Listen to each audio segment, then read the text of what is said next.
And he was already in warrant officer school. Okay. Yeah. So, and he brought it up to me. He said that the reason that he's been able to make it is because I woke him up. It made me feel good to hear that. I know it did. I mean, and the stories like that goes on in our life that make you go another day. Oh yeah.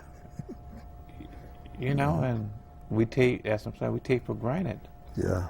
You know, but you had a drill sergeant. You had, they required a lot from you. Yeah. Rub that drill sergeant patch and keep going. That's where I got my energy from, and watching trainees make it. Yeah. I see your shirts and your hats and all that. You wear them with pride. Yes. You know, at one time I was not much of a hat wearer, but since I started doing things, and I hang around the VAs a lot now, wanting to help other veterans, I started wearing them. And this shirt right here, I really chose this shirt because this is I got this from the Black Civil War Museum. Okay. And it's in honor of the Freedom Riders. Yes, sir. They were a lot of people think they're Lincoln freed the slaves, but actually it's the Freedom Riders that did it. And the first regiment came out of North Carolina. All right. All right. Yeah. Oh. You know, that's a little bit of history. You know, so what else? I know you talk about PTSD. Mm-hmm. Tell the audience a little bit about that, and you know, and how that affects you. It's basically just reliving a situation, traumatic situation, over and over and over again. Mine happened when I was in the Air Force. Yes, sir. I was actually trapped in a fire and couldn't move. I was laying on my back, saw nothing but fire and smoke, and I just knew I was gone. And for a long time, I couldn't stand to hear fire trucks, you know, fire sirens and so forth. Okay. I would cringe and everything. Sometimes I'd almost be in tears. And I always kept seeing myself in that situation.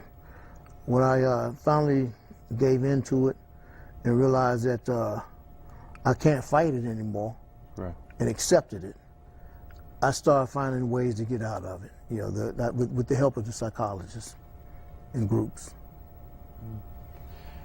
Why do you recommend that an individual who may have PTSD, you know, seek some type of help instead of trying to do it on their own? Well, one thing, well, you know, especially in the military, we were never individuals. Correct. You know, basically, we were a team. We trained together, we fought together, and somehow or the other, if we injured or mentally or physically, we should be able to get well together. Correct.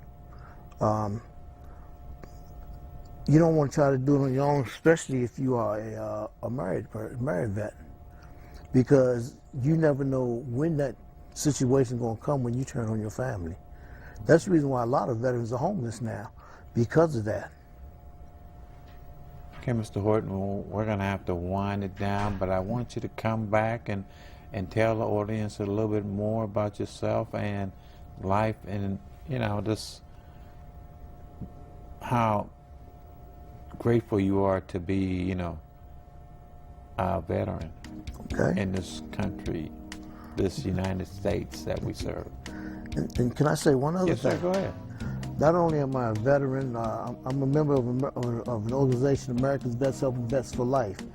Tomorrow, the first upcoming event we have is we're having a career fair. Okay. It's called America's Vets Helping Vets for Life, Veterans First Career Fair, where veterans get first preference. Then on November 11th, Veterans Day, we're having our second annual march in Washington, D.C. on March for Veterans' Rights. November the 18th, I plan on feeding homeless veterans back down in Charlotte. And we can be found under on the website, and it's March, the number 4, yes, March 4, veteransrights.org or .com.